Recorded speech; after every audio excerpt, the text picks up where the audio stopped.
ఉన్నాం, మిగతా పార్టీలు కూడా. ఎందుకంటే అధ్యక్ష, ఇది న్యాయమైనటువంటి ఈరోజు జరుగుతున్నటువంటి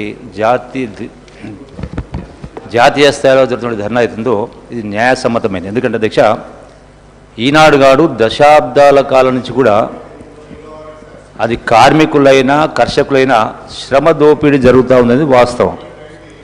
ఎందుకంటే అధ్యక్ష, ఈనాడు భారతదేశము ప్రపంచ స్థాయిలో పోటీ పడే ఈ విధంగా స్థాయికి వచ్చిందంటే పారిశ్రామిక రంగం ఉత్పత్తులు మొత్తం కూడా ఆ కార్మికుల కష్ట ఫలితమే, ఆ చెమట చుక్క కారణంగానే. అట్లాగే ఒకనాడు భారతదేశంలో బహుశా మీరు కూడా వినే ఉంటారు అధ్యక్ష, బెంగాల్ ఫెమెన్ అంటే 30 కోట్ల జనాభా ఉన్న సందర్భంలో కూడా ఆనాడు ఆకలి చావులు జరిగినాయి. అంటే అన్నమో రామచంద్ర పరిస్థితి. ఈనాడు 130 కోట్ల జనాభా ఉన్నా కూడా ఈనాడు విదేశాలకు ఎగుమతి చేస్తూ ఉన్న ధాన్యాన్ని. అంటే దీని వెనుక శ్రమశక్తి, రైతాంగ శ్రమ ఉంది దీక్ష. అంటే కార్మికులు కర్షకులు ఈ రెండు వర్గాలే ప్రధానంగా ఈనాడు ఈ స్థాయికి రావడానికి. కానీ వాళ్ళ జీవితాలలో ఏ స్థాయిలో అంటే వాళ్ళ కొనుగోలు శక్తి పెరగలేదు, వాళ్ళ జీవన ప్రమాణాలు పెరగలేదు.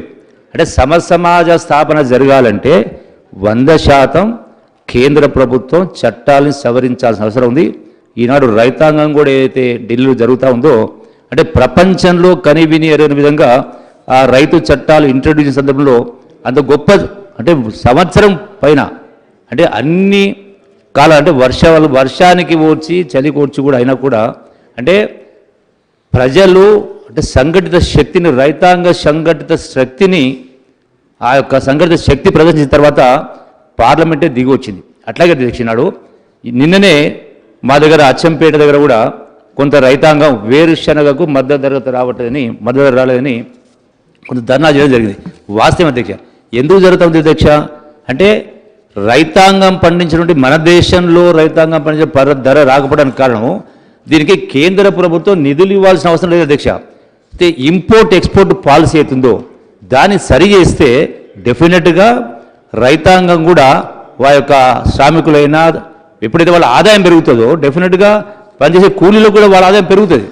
సో అందుకని ఈ యొక్క కేంద్ర ప్రభుత్వం వీటిపైన ఇలా ధర్నా జరిస్తూ ఉన్నారో జాతీయ స్థాయిలో 100% కేంద్ర ప్రభుత్వం దిగివచ్చి పునరాలోచన చేసి చట్టాలను మార్చాల్సిన అవసరం ఉంది. సమసమాజ స్థాపన జరగాలంటే, సోషలిజం రావాలంటే డెఫినెట్గా మార్పు రావాల్సిన అవసరం ఉంది అధ్యక్ష. ఈ యొక్క సమ్మెకు పూర్తి మద్దతు ప్రకటిస్తూ సంఘీభావం తెలియజేస్తూ ఇతర పార్టీలకు కూడా మేము కూడా విజ్ఞప్తి చేస్తా ఉన్నాం అధ్యక్ష. మేము కూడా ఇందులో పాల్గొంటాం, మా పార్టీ కూడా పాల్గొంటాం అధ్యక్ష. థ్యాంక్ యూ అధ్యక్ష.